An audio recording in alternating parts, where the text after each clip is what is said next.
Boa tarde, boa noite aos meus seguidores. Vamos falar precisamente das noções básicas de contabilidade. São noções mesmo básicas, com explicações exaustivas e muito simples.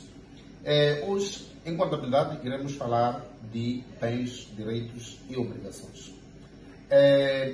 Primeiro, bens, nós temos que ver bens como tudo aquilo que a empresa possui, ou todo o material que a empresa possui, que pode ser usado para gerar um certo tipo de benefício dentro da empresa. E esses bens podem ser facilmente convertidos em dinheiro ou outras coisas. E também aqui há que ter noção de alguns aspectos, porque temos aqueles bens que também são chamados de ativos.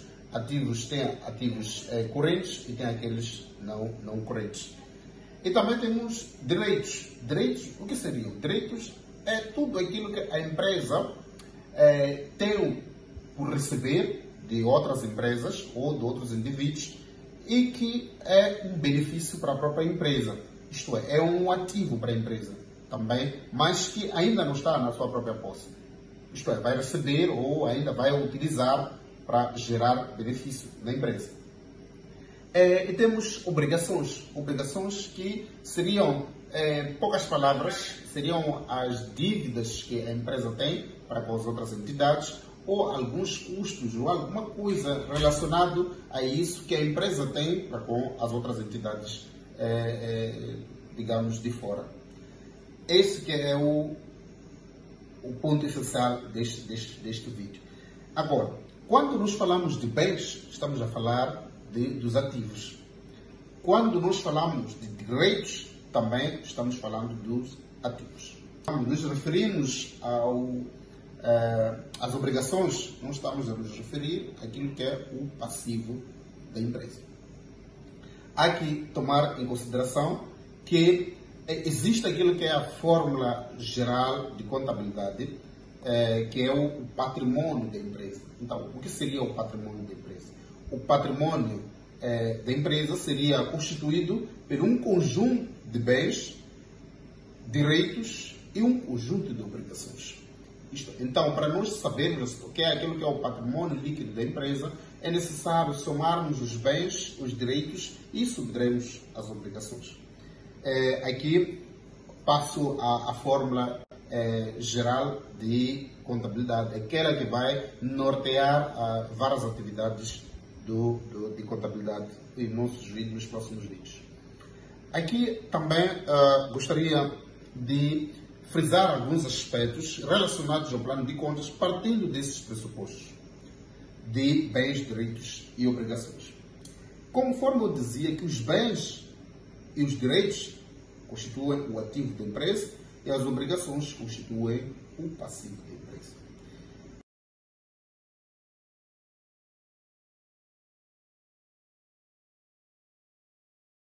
Ativos e passivos da empresa. Então, em contabilidade, no Plano Geral de Contabilidade, que é aquele que é norteado pelo Decreto 70/2009, de 22 de dezembro, que é necessário todos termos para seguir esses vídeos, também as contas ou as classes são divididas em bens, direitos e obrigações. Porém, já não vem de forma específica dizer que isso aqui são bens, isso aqui são direitos, são obrigações. Lá vem em classes, que depois temos as próprias contas, subcontas, etc, etc. E assim em diante. É necessário que nesta primeira fase nos foquemos da parte inicial do Plano Geral de Contabilidade. Isto é, vamos nos focar da classe 1 até classe 5. E depois iremos, posterior, integrar aquela que é classe 6, classe 7, classe 8 e tudo mais. Vamos desenvolvendo pouco a pouco. Em contabilidade, temos as regras de movimentação das contas. Eu vou dizer que estou a correr um pouco os temas, porém, estas são aulas mesmo, digamos, de resumo daquilo que são as aulas de contabilidade. Então, nas regras de movimentação das contas, vamos dizer o seguinte. as contas do ativo. Essa é a regra principal, nós temos que memorizar. As contas do ativo, elas fazem dois movimentos, que é um movimento a débito e um movimento a crédito. Quase em contabilidade, a contabilidade só existe quando há esse balanço. Temos que balançar as contas. Isto é, débito e crédito. É a forma de um T. A forma de um T. Nós temos o débito e do lado temos o crédito. As contas do ativo, elas vão debitar pelos saldos iniciais, elas debitam também pelos aumentos e vão creditar pelas diminuições. E volto a repetir. As contas do ativo, ou aquelas que se comportam como contas do ativo, debitam pelos saldos iniciais, debitam pelos aumentos e creditam pelas diminuições. E as contas do passivo, ou aquelas que se comportam como contas do passivo, depois irei explicar necessariamente porque que eu digo aquelas que se comportam e aquelas que são necessariamente contas do passivo. As contas do passivo e aquelas que se comportam como contas do passivo, elas debitam pelas diminuições, e creditam pelos aumentos. Sim.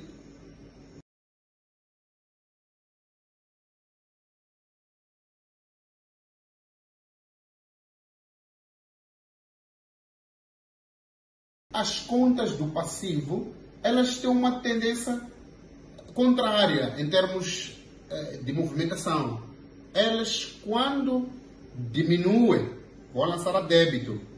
Quando elas aumentam, lançam a crédito.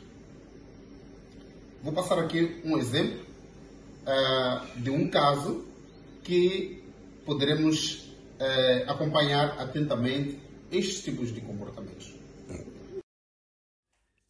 Então, nós temos aqui um exemplo. A empresa Insight Contábil e Soluções Limitada. A data de início da atividade é no 1º de janeiro de 2025 e tem como investimentos iniciais tinha um valor em caixa no montante de 100 mil meticais, valores de cheques em carteira no valor de 20 mil meticais, uma viatura no valor de 600 mil meticais, dívida do Sr. Rafael no valor de 50 mil meticais, a fatura número 5 da DM Multiserviços EI, referente à compra de mercadorias para venda no valor de 20 mil meticais.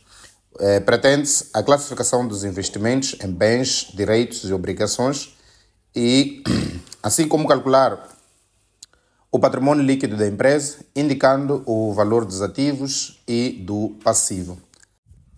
Então, para a linha A, que se pretende a classificação dos investimentos em bens, direitos e obrigações, temos número 1, os bens, que são os valores em caixa no montante de 100 mil, cheques em carteira no montante de 20 mil meticais, a viatura avaliada em 600 mil meticais.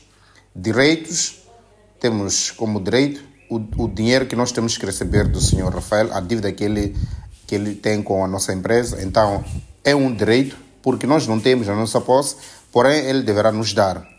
Então, classificamos como um direito. E temos uma fatura número 5 da DM Multiserviços EI, que é referente à compra de mercadorias. Então, neste caso, a DM significa que é um fornecedor para nós, porque nós fomos levar mercadoria e não pagamos no valor de 20 mil. Então, nós ficamos com esta obrigação de dever pagar o valor no fim das contas, no fim de tudo. Então, vamos para a linha B. Na linha B, pede-se o cálculo do patrimônio líquido em ativos e depois classificarmos isso em ativos, assim como em passivo. Primeiro, ativos, tínhamos dito que é constituído por bens e direitos. Primeiro, já classificamos bens e direitos numa primeira fase. Nesta fase é só para indicarmos os valores dos ativos, os valores do passivo e, por fim, calcular aquilo que é o patrimônio líquido da empresa. temos em caixa 100 mil, que já tínhamos classificado como bens, cheques em carteira no valor de 20 mil, viatura classificada, já avaliada em 20 mil meticais, a dívida do Sr. Rafael no valor de 50 mil meticais. Esses são os nossos ativos, que é a soma dos bens e dos direitos, e que totalizaram 770 mil meticais. O valor do passivo, que são as nossas obrigações, que é a fatura, é referente ao valor da fatura da DM Multiserviço, no valor de 20 mil meticais.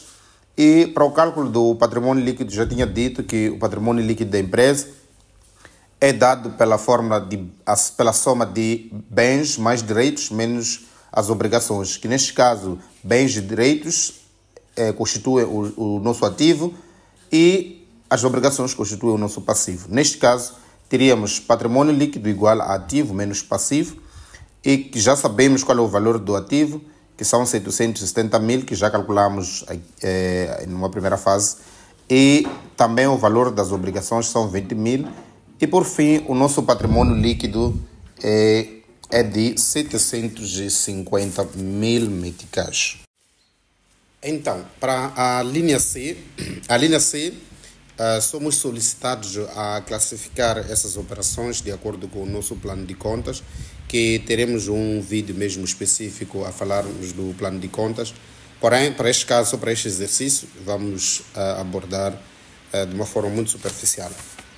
Então, temos os 100 mil meticais que estão em caixa, vão para a conta 1.1, chama-se caixa, e temos cheques em carteira. Agora, aqui eu tenho que dar uma pequena explicação.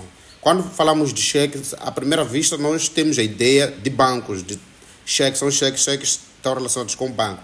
Mas sucede que os cheques ainda não foram depositados no banco, os cheques estão dentro do nosso cofre, dentro da nossa empresa. Então, são considerados valores em caixa, razão pela qual temos a classificação de 1.1, no valor de 20 mil. E temos a viatura no valor de 600 mil, é um equipamento de transporte, e tratando-se também do imobilizado, que também teremos aula sobre isso, encontramos na conta 32 e na subconta 324, equipamento de transporte. Temos a dívida do Sr. Rafael, no valor de 50 mil. Ele, se tem uma dívida conosco, é um cliente para nós. Então, vamos classificar na conta 4.1.1, clientes, conta corrente. Então, aqui de salientar que só existe cliente dentro da empresa aquele que faz dívida dentro da empresa. Aquele que chega, paga e leva mercadoria não é classificado como cliente, porque nós não movimentamos nenhuma conta cliente para esse tipo de situações. Movimentamos caixa ou bancos. Então, que fique claro esse aspecto.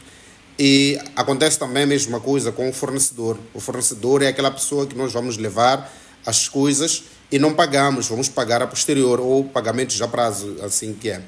Então, é o caso da DM Multiserviço, no valor de 20 mil meticais. É classificado como nosso fornecedor, é um passivo, é uma obrigação que nós temos, então é uma conta do passivo, que está aí no valor de 20 mil. Porém, nós calculamos o patrimônio líquido da empresa, que seria, neste caso, como estamos numa fase em que estamos a abrir a empresa, acontece que esse capital seria aquilo que nós injetamos dentro da empresa. Então, no valor de 750 mil meticais. Então, aqui quero abrir parênteses. Se forem a somar os valores dos ativos e os valores dos passivos, hão de ver que há um balanço. Esses valores estão balanceados. O ativo é igual ao passivo. Então, vamos para o segundo caso que nos somos solicitados, que é o de razões esquemáticas, que eu falava de razões esquemáticas, estamos a falar de T's. Os T's estão aí, do lado direito temos o débito e do lado esquerdo temos o crédito. Eu escrevi D, o outro lado escrevi o C. Primeiro vamos abrir o T da conta caixa, vamos somar os valores que nós temos, são os saldos iniciais, porque estamos a abrir a nossa empresa. Então, vamos ter aí a débito, como eu dizia, as contas do ativo debitam pelos saldos iniciais. Está aí caixa a debitar no valor de 120 mil meticais. Como não temos nenhum movimento a crédito, nós vamos calcular o saldo. Então, temos do lado esquerdo, do lado de crédito, um saldo devedor de 120 mil meticais. Se forem a ver, eu coloquei os totais no fim, fechei os T's, está aí o T no valor de 120 mil a débito e 120 mil a crédito. Eu escrevi aí 120, houve uma falha. Perdão por isso. Vamos para a conta 32.4. Também é uma conta do ativo. Do lado direito, debita pelo saldo inicial no valor de 600 mil meticais. E não tivemos nenhum movimento do lado esquerdo, do lado de crédito. Então, temos o saldo devedor no valor de 600 mil meticais. Então, o nosso T, ou o nosso razão esquemático, fica saldado no valor de 600 a débito e 600 mil também a crédito. Temos a conta cliente, que é um direito que nós temos que receber. Então, é uma conta do ativo. Temos o saldo inicial a débito do lado direito e não tivemos nenhum movimento a crédito. Então, fechamos o nosso T com o saldo devedor de 50 mil e os saldos, e o T está saldado, isto é, 50 a débito e 50 mil também a crédito. Temos a conta fornecedor, é uma obrigação que nós temos, logo é uma conta do passivo. Dizíamos que as contas do passivo debitam pelas diminuições e creditam pelos aumentos. É este caso, porque nós aumentamos a nossa dívida com a DM Multiserviço, temos que lançar o nosso saldo inicial a crédito. Houve um aumento da dívida. Então, está aí o saldo inicial no valor de 20 mil e teremos um saldo credor do lado esquerdo, porque não tivemos nenhum movimento, de 20 mil e o T fica saldado. Temos, por fim, a conta capital, que se comporta como conta do passivo, porque parte do princípio que um capital é uma obrigação que nós temos de tirar dinheiro para abrir a nossa própria empresa. Então, sendo uma obrigação, embora o valor seja mesmo para uso dentro da empresa, a empresa já tem essa obrigação de injetar um certo tipo de capital dentro dela. E, neste caso, sendo uma conta que se comporta como conta do passivo, há de creditar pelos saldos iniciais no valor de 750 mil, que é o capital próprio capital líquido, neste caso, que nós calculamos inicialmente, e não teve nenhum movimento a débito, há de ficar com um saldo credor do mesmo montante. E saldamos o nosso T no valor de 750 mil e do lado de débito, 750 mil de crédito. Se formos a ver, se nós somarmos todos os valores dos saldos iniciais das contas que eu disse que são contas do ativo, havemos de notar que a soma desses valores é igual à soma dos saldos iniciais das contas do passivo. Então, porque em contabilidade não existe um valor que aparece do nada. Então, todas as coisas temos sempre que notar que onde temos um débito, sempre teremos um crédito. Sempre. Em contabilidade, nós temos que colocar isso nas nossas cabeças. Muito obrigado por acompanhar os meus vídeos. Até a próxima.